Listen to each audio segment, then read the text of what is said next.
May it please the court, Your Honor, John Merchant on behalf of Mr. Roman. Just by way of roadmap, to give you some idea about the allocation of time and what I'm going to be covering. I've been charged with talking to Your Honor about the conflict issue and the appearance of a conflict and what we believe the evidence to show on that issue. Mr. Sadow, Mr. Gillum will be talking more about the forensic misconduct piece of it. Ms. Willis's church speech, statements made to the media, fraud on the court, frankly, and the book that she gave several interviews for. So I won't be discussing any of those issues. So if you'd like to ask me, certainly I can try to address them, but that's going to be the focus of their presentation. And then towards the end, other folks may have issue-specific type arguments, either in follow-up to mine or the forensic misconduct. But those are the two lanes that we're going to be covering, but I'm going to do the conflict piece of it for you. And on that issue, Your Honor, this is a matter of first impression in Georgia. I can't find a single case that's been published by the Court of Appeals or the Supreme Court that is based on these facts. There are, of course, a number of different appellate court cases that deal with conflict-related issues and, more importantly, appearance of conflict-related issues. And some of those are based in state law. Some of them are based on the ethical rules that govern lawyers. Some of them are based upon the Sixth Amendment right to due process that's implicit in all of what we're doing here today. I want to remind the court that we're here today on this motion to disqualify DA Willis and her office because of her judgment, frankly. She is supposed to be disinterested under the Sixth Amendment, and she's anything but that. The fact that these proceedings have taken this long and through the convoluted way we've made it here today explain that. So as I present my arguments, I want the court to understand that this court represents the guardrails for the Sixth Amendment in this context, and Ms. Willis has already been disqualified once. So I would encourage the court to remember what Judge McBurney did in his order disqualifying. The same argument was made in that case as to whether or not there needs to be an actual conflict of interest or whether or not the appearance of a conflict of interest might be sufficient under the facts. I want to make clear to the court that the law in Georgia suggests and is very clear that we can demonstrate an appearance of a conflict of interest, and that is sufficient. There is, I'm going to be candid with the court, there is a Supreme Court decision from 1996, Lambie State, and then there are two Court of Appeal decisions after that that deal, frankly, in some dicta that suggests that an actual conflict is required. But the Supreme Court of Georgia, since those decisions came down, has made quite clear that the appearance of a conflict standard still applies. And the reason that's important is I think under the Sixth Amendment, which is where we're at, in order to preserve the defendant's rights under that provision and under corollary provisions of Georgia law, you've got to consider the appearance of a conflict. And the reason why the appearance of a conflict is so prescient here is because if this court allows this kind of behavior to go on and allows DAs across the state by its order to engage in these kinds of activities, the entire public confidence in the system will be shot. And the integrity of the system will be undermined. And so with those sort of public policy and constitutional principles, I wanted to turn to the law in Georgia on disqualification. And Your Honor, I'm going to give you the law, and then I'm going to talk about the facts and how they apply to the law at the end. If you want to talk about the facts earlier, jump right in, and I'll be happy to do that. I'm sure Your Honor is very well prepared and probably knows all the law that I'm going to cite to you. But to give the skeleton outline, the original seminal case that deals with conflict of interest from the Georgia Supreme Court is Williams v. State. That's 258 Georgia 305. And there are basically two methods by which you can disqualify a district attorney. One of them is a conflict of interest, and I'll suggest to the court that doesn't mean an actual conflict. That could mean an appearance of conflict as well, and then forensic misconduct. Importantly, in the Williams case, though, in footnote 4, and I think this is important for the court's analysis about the facts and which box it fits into, the court said there is no clear demarcation line between conflict of interest and forensic misconduct, and a given ground for disqualification of the prosecutor might be classifiable as either. And I think that's important because we have facts that fit in both boxes. So if a state stands up and says, well, there's no actual conflict here, Judge, that doesn't mean necessarily that it doesn't apply to the forensic misconduct. Typically, forensic misconduct relates to statements of the prosecutor designed to impugn the character of the defendant before trial and to affect the jury pool, which we have here, which I'm not going to discuss, but the facts that we have here very much relate to that issue, and there's crossover. Importantly, and I think this is important for the court's consideration of what effect the court's ruling may have, is if you deny this motion, there's a good chance, if it's reversed, that we would be granted a new trial. So that means we're going to have to do this all over again. In amusement sales versus state, 316 Georgia Appellate 727, that's a case that cites Whitworth, which is physical precedent only. The court said, if the assigned prosecutor has acquired a personal interest or stake in the conviction, the trial court abuses its discretion in denying a motion to disqualify him, and the defendant is entitled to a new trial, even without a showing of prejudice. So that means if we show the court today, and I think we have through the proceedings today and before, that Ms. Willis has developed a very personal interest in this case, and Your Honor denies this motion, we're coming back all over again if the appellate court say you were wrong. So what is that personal interest? So the personal interest can be, there's no definition of that under Georgia law, and it could be a personal financial interest. It could be a personal interest related to bias against a particular defendant, which sort of falls into the forensic misconduct box. But we have here a very personal financial interest that's been laid out in terms of money received by Ms. Willis as a result of the scheme that she set up.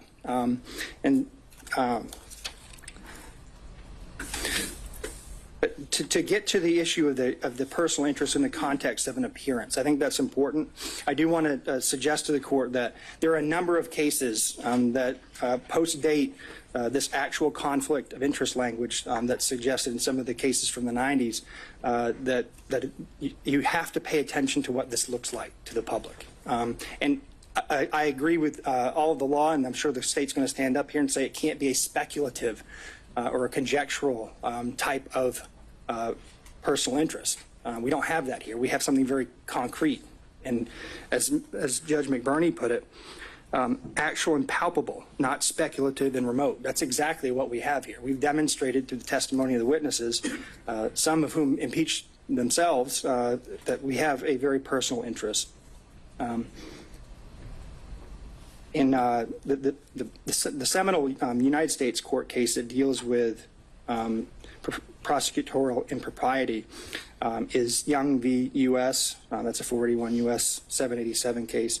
In that case, it's the opportunity for conflicts to arise that created at least the appearance of impropriety. And that's the case that requires that the prosecutor be disinterested. Since a scheme injecting a personal interest, financial or otherwise, into the enforcement process may bring irrelevant and impermissible factors into the prosecutorial decision. Now, there are a number of Georgia cases that sort of repeat that theme. Reeves v. State, 231, Georgia Appellate 22, that's a 1998 case, stated a potential conflict of interest existed and the appearance of impropriety existed. Davenport v. State, 157, Georgia Appellate 704, that's a 1981 case. That was decided 7 years before Williams. When there is at least the appearance of impropriety, a defendant is denied fundamental fairness in the state's prosecution of the charges against him or her. There are also rules that govern prosecutors. Lawyers in general are bound to preserve and avoid even the appearance of impropriety. That's Brown v. State, 256, Georgia Appellate 603, 202, 2002. Head v. State. A prosecutor's close personal relationship with the victim in a case may create at least the appearance of a prosecution unfairly based on private interest rather than one properly based on vindication of public interest. ABA Criminal Justice Standards for the Prosecution Function, Standard 3.1.2c. A prosecutor should avoid appearance of impropriety in performing the prosecution function. 3-1.7f. The prosecutor should not permit the prosecutor's professional judgment or obligations to be affected by the prosecutor's personal, political, financial, professional, business, property, or other interests or relationships. So the rules that govern her in her own profession say that this is wrong because she's developed a financial interest in this case. And at the very least, created the appearance of unfairness towards these defendants by setting up a relationship, a prosecutorial relationship with her boyfriend that she'd been dating for 2 years, according to the testimony. So before I move, Your Honor, to the specific facts, you asked, what's personal interest, and I think, frankly, as I was trying to figure this out, I think you know it when you see it. It's just like in the concurrence in Jacobellis versus State of Ohio, Supreme Court case from 1964, Justice Stewart, in his concurrent opinion, said, "I know it when I see it," talking about obscenity. I think you know it when you see it. I think there's enough facts in front of you that you know it when you see it. And so I think that the governing principle helps enlighten some of the facts here. And also, I think it's not just financial. In McLaughlin v. State, I think the court's very familiar with that case, 295 Georgia 609, 2014. The Supreme Court essentially said that because the acting DA had become a witness in the case and developed a personal interest in the case due to his daughter's relationship with the victim, that he was disqualified. And because he was disqualified, his entire office was disqualified. So turning to the facts of the case, Your Honor, I think I've got, my role is 20 minutes, so I've got about 8 minutes left. So why the relationship, why did we spend so much time on a relationship between these two people? We frankly couldn't care less if they had a personal relationship outside of work. That is not what the issue is here. The issue is that they began this relationship in 2019. They were dating for 2 years, and then she awarded him a contract where public money, either from Fulton County or the state of Georgia, ended up in his pockets. That decision alone was improper. But what's even more improper is that then she and he used that money to go on personal vacations and trips. If Your Honor will remember, Exhibits 9, 11, and 12 dealt with the expenditures by Wade on trips. If you do the math on that, if you look at what he spent, and then you look at the testimony about what was paid back by Willis, because the cash reimbursement theory, I'll talk about in a second, but if you do the math on what he actually paid for it and what they testified she paid back in cash, you still have over $9,200, $9,200 and $9,247 to be exact, is the amount of money they cannot account for in their testimony. And as Your Honor will remember, there was no mention of cash in Mr. Wade's affidavit when the best and first opportunity to raise that issue would have come up is when the state filed their response in his affidavit. That is nowhere to be found in there. The first time we heard about cash was here in this courtroom. And so I think she's received a personal financial benefit of over $9,200 in this case that she can't account for, and the state can't account for. And the reason we can't account for it is because they came up with a cash theory. Cash theory only raised. Before we get into that, let me ask you this. Let's say they couldn't have, let's say the theory wasn't even there that they had paid it back or that there'd been any exchange. Should there first be a consideration of a materiality requirement? No. Have you seen that in this jurisdiction? Or, well, it's not in this jurisdiction. Have you seen that in any other jurisdiction? I haven't seen that, Judge. And if it was $6, that would still be improper. Would it be improper where it's a per se disqualification if someone, buys their boss a stick of gum? Is that per se disqualifying because there's no materiality requirement? Well, no, I don't disagree that it may not meet a materiality requirement, but it's a personal benefit. I won't say that giving a pack of gum is just justification for disqualifying a district attorney. I think that's part of the issue, Judge. I think it's a fact-based inquiry by you. So there's a continuum involved here. Yeah, but I think the continuum involves you looking at whether or not, in the grand scheme of things, it violates the Constitution, and whether or not there's an appearance of a conflict, and the appearance suggests that she actually received a benefit, and we know that she did. They admitted it. We don't have to speculate about that. They said that she said she got a benefit, and she said she paid back certain amounts. In that regard, Your Honor, I don't know, would $100 be enough? Would $200 be enough? I think you have to look at it globally and consider all of the witnesses, consider all of the facts, consider the credibility of the witnesses, frankly. Right. I mean, Your Honor sat here and watched everybody, so I haven't spent a lot of time going into the specific testimony because Your Honor is well aware of it. But you get to evaluate the credibility of the witnesses as a fact finder. And, you know, just from a legal perspective, though, you're saying we can't just say dollar amount, look no further. There has to be a totality of the circumstances analysis. I think it's fact specific, Judge. I don't really want you to pin me down on that because there's no law on it. I can't give you a straight answer because I haven't seen anything like that. And I think if we build a materiality requirement into the case law, then you're down a slippery slope then, because then it's going to be the appellate courts are going to be deciding, well, is $50 enough? Is $100 enough? So I think it's not necessarily the amount of the money, it's the fact that she received it, and it's not insignificant. And I don't think your order has to say because she received $9,200 she's disqualified. I think if we go back to the 20,000-foot level, what's the appearance here? Is this fairness to the defendants?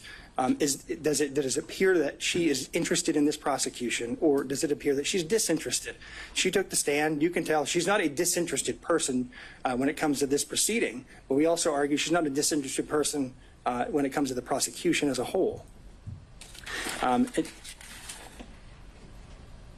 going to leave for I'll resist the temptation to defend my wife, who I believe to be an excellent lawyer and a member of the bar for 20 years in good standing. But I will say this, Judge, you don't just evaluate the credibility of the witnesses. You evaluate the credibility of the lawyers. And Mr. Abadi stood up here in open court in front of national news and the national public and called her a liar. I need to address that for 1 minute.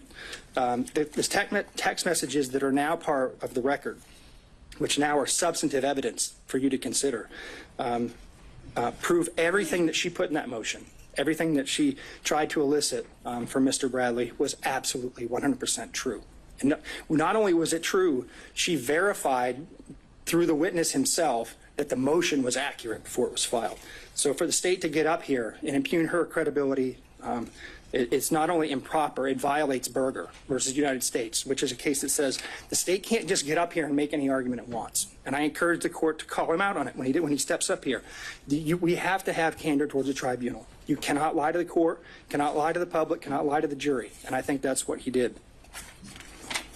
So there's other corroboration of our view that she was in this relationship. I think, frankly, based on Mr. Bradley's testimony, Your Honor can separate the wheat from the chaff when it comes to credibility. But Mr. Bradley had 2 chances to correct information that he suddenly developed amnesia about, and he just didn't do it. How does the timing of the relationship impact a financial interest? Because it's part of the scheme she created intentionally in order to give benefits to her boyfriend. So there's a reason why they fought so hard on this, Judge. I mean, there's a reason that every single subpoena was objected to. Every single question we asked Mr. Bradley was objected to. The jumping up and down, all of the obfuscation. There's a reason for that. They know that if Your Honor finds that that relationship started in 2019, that the appointment of Wade itself was improper. And if that was improper, then he had no business as an average citizen, along with the fact that they didn't have approval from Fulton County to appoint him in the first place. That undermines the indictment. It creates a structural impairment in the indictment because he had no more business being in the grand jury room than I did. So that's what they're worried about. And the reason why it's important for the financial piece, Judge, is it's how the money ended up going back to her. She put her boyfriend in the spot, paid him, and then reaped the benefits from it. That she created the system and then didn't tell anybody about it. She didn't even tell her dad about it. So I think if in the grand scheme of things, if you're looking at the totality of the facts, and I've got to sit down here in about 2 minutes to make room for my co-counsel. If you look at it, everything put together, judges, they did this, they knew it was wrong, they hid it, and even when they were called out on it, they tried to create an excuse for it by saying it happened after the fact. We know now from the testimony, Ms. Yurdy confirmed that Mr. Bradley, his text messages were accurate, not his court testimony, but that fact was accurate. the motion is accurate. And so also, I do want to point out there's no paper trail here for the cash. I know that this was I know she and her father both testified that they kept cash on hand, which, I mean, keeping cash on hand in and of itself is not a problem. When you're a public official and you're required to keep track of gifts that you receive, then you need to keep track of it. But there's no paper trail. There's no deposit history. There's no withdrawal history. There's no receipts. None of that. So even assuming their testimony could be credible, and we don't think that it is, you still don't have enough information to track all that money that she received. And this is just what we know about. But does the lack of evidence fall on the state? Does the lack of evidence fall on the state? Isn't that where burdens come in? Yeah, yes, I think they had an obligation to tell Your Honor, hey, this is where the money went. And they certainly had the ability to do that if they could do it. Since they didn't do it, we have to assume they can't. And if they can't, I just want to remind the court of a very important piece of testimony from Ms. Willis that I think goes to credibility of all of the officers of the court who testified. She met with Wade, and they developed in 10 minutes after talking about the financial piece, I believe, this cash theory that could not be rebutted. We have no ability to do that. They did, and they chose not to do it. So with that, Your Honor, unless Your Honor has more questions for me, I'm going to sit down and turn the podium over to my distinguished colleague, Mr. Sadow. Thank you, Mr. Merchant.